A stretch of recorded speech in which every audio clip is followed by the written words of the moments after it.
Ladies and gentlemen, can I bring a rep from GT Tools and Talking Drums? Yes. Ladies and gentlemen, my panelists, you introduce yourselves and I will pose the questions. Yeah. Good afternoon or evening, ladies and gentlemen. My name is Ya Oforiansa. No English name. And I'm the founder of Talking Drums, which is a Africa-focused, sustainability-focused travel company. So we host trips across Africa. We also help you plan your own trips. And we also have a marketplace, which some of you have seen and patronized outside, so thank you very much.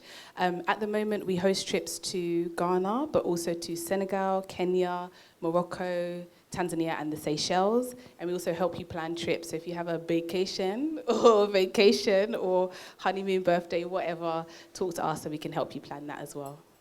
Right. GC Tours. Thank you very much. Good afternoon, ladies and gentlemen. I'm Frederick Adolfo, CEO of GC Tours. Like Yad does, we host tours to Ghana and beyond.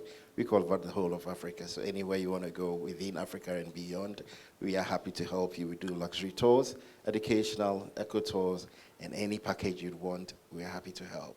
Thank you. Tell us, what is available in Ghana? Lots. The unfortunate thing is many Ghanaians travel to Ghana and go home and go to the family and go to funerals and all that. They take their children home, go to their uncles, go to their friends, go to their old school reunions, and that is it. And the kids get bored. What GC Tours does is we put packages together. We have day trips within Accra. We can go to Cape Coast. You can go to Kakum. You can go to... There's so many abound in Accra, even just in Accra, that we haven't even explored, we haven't touched yet.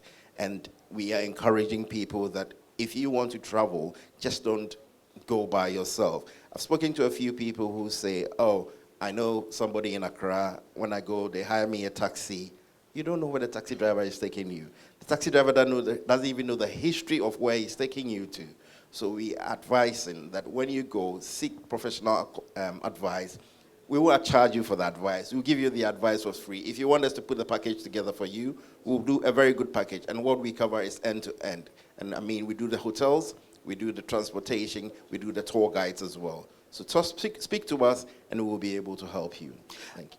Well, Talking Drums, can you give me a specific package we should be looking out for in the coming weeks? December.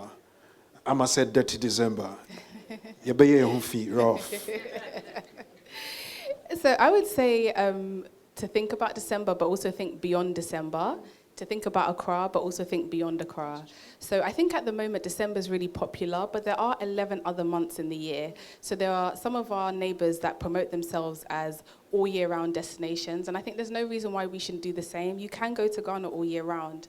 And I think also if you're looking to tap into the industry, the tourism industry for perhaps investment opportunities, that's another kind of layer to think about. You don't necessarily have to focus on December. You may get a lot of your money in December, but there's also other times you can also generate income. Similarly, outside of Accra, as my colleague, could I just say we are so passionate about tourism. We spent 3 days this week at the World Travel Market London, which is a huge tourism summit, and we shared ideas. We talked about what we were seeing from other countries. So there's a lot we can learn. If you look at other countries across Africa, they encourage tourism outside of their capital city. So if I go to Kenya, I'm not just going to go to Nairobi. I'm going to maybe do safari in the Masai Mara or Amboseli. Then I'm going to go to the coast to go to the beach. If I go to Morocco, maybe I'll go to Marrakesh, but maybe I might do a road trip to the Sahara. But for some reason, at the moment in Ghana, we focus on Accra when there's so much to see outside of the capital. So I would say consider Accra as a gateway.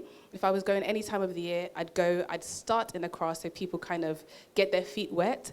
And then, as he mentioned, we'll take you outside, maybe go to the north. I mean, there's so much, the culture is completely different in the north than it is to the south. You'll see some of the products we have, the fans and the bags, they're handmade in the north. They're now selling things like this in John Lewis. So when you go and explore Ghana, you'll also yourself see investment opportunities or opportunities that maybe things are taking place that you could bring to a wider market. So I'd say when you do travel, go with the lens of enjoyment, but also look at potential opportunities at what we're doing or what is part of our culture that we can bring to it. So essentially, think about Ghana outside of December and also, so outside of the partying, and also outside of Accra. So, you know, your waterfalls, your mountains in Kwo, your Ashanti Kingdom, the rich history of all the tribes and the diverse culture of all the tribes. These are things that can really hook people in, and you can use that as part of your tours. That's what we do, so people get a diverse insight into what the country has to offer. All right. GC Tours, I'm coming to you. Something just struck me. I have had the opportunity of hosting events for the King, Otumfuo Osei Tutu. And I would want to get this correction done. It is the Asante Kingdom. Asante. Those of you who keep saying Ashanti, the H in there is foreign. It's the Asante Kingdom. Can we all repeat? Asante I Kingdom. stand corrected. No, not you. We're all learning. So please remember, it's Asante Kingdom. And tell our Nigerian friends they should stop talking about our jollof. Please. We don't like that. Yes. GC Tours, any specifics for us? I mean, we do all sorts, and I think most of us haven't considered that even if you do a trip to Morley National Park is bigger than Accra. That's how huge the place is. You are telling me? Yes. The size of Morley National Park, and the wildlife there is amazing. There are lots you can do in the eastern region when you go to Shy Hills. People don't do adventure, abseiling, rock climbing, whatever you want to do. Wildlife you can see, so much you can do. Prince Charles, King Charles, used to go to a place called Kalakpa in the Volta region, game reserve. That is where he went doing shooting when he was young. And nobody knows this. And that's a heritage site we can push for people to go and see. So there's lots we can do, lots and lots we can do. So we would encourage you, let's explore Ghana outside Accra. Thank you. Any question? Maybe I'll pose I'll come to you. Are you having any plans of linking your activities with people who have bought properties and they are doing Airbnb? Instead of them living in hotels, they will want to have the Ghanaian home feel when they go to Ghana. Yes, so I've been in touch with a few property owners whose properties are being converted into Airbnb so that we can get the home feeling for people who visit Ghana, not necessarily going into a setting where you have a hotel setting, but you have the homely Ghanaian culture. And these places are outside Accra. Most of them are outside Accra. So that is in the pipeline, yes.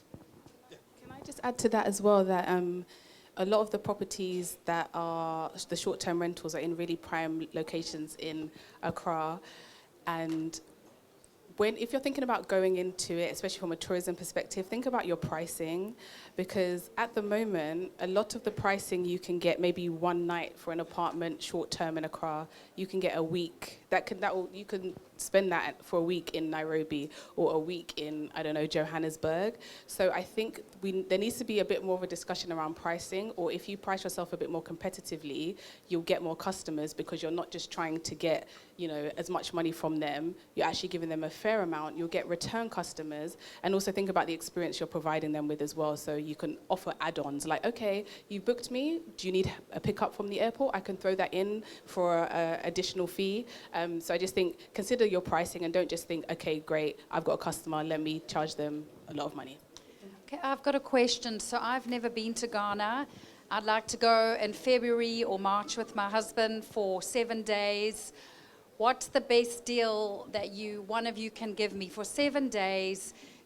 If I've never been, what would that cost me? Flights included. Right. We'll give you the taste of Ghana. Okay. Taste of Ghana will be an Accra City tour, a food tour. I don't know if you want a booze tour, but if you want that, we can throw that in for you as well. Let you experience the culture in Accra. Because it's going to be 7 days and it's going to be your first time, we want to give you as much as we can, including your tickets, you said. I'll have to come back to you on that one because you have to put the package together very well so that we give you the best deal. So I can take your number and then we come back to you on that. Per person, maybe.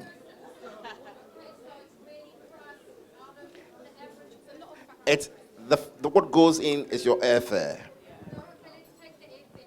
When we take the airfare out, you're looking at, 1,500 for the two of you. Yeah.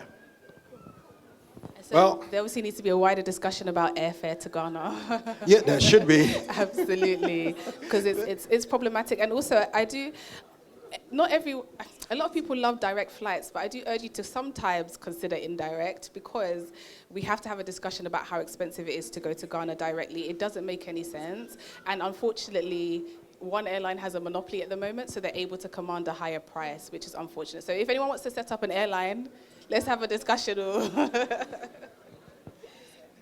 And we want to say thank you to the both of you. Well done.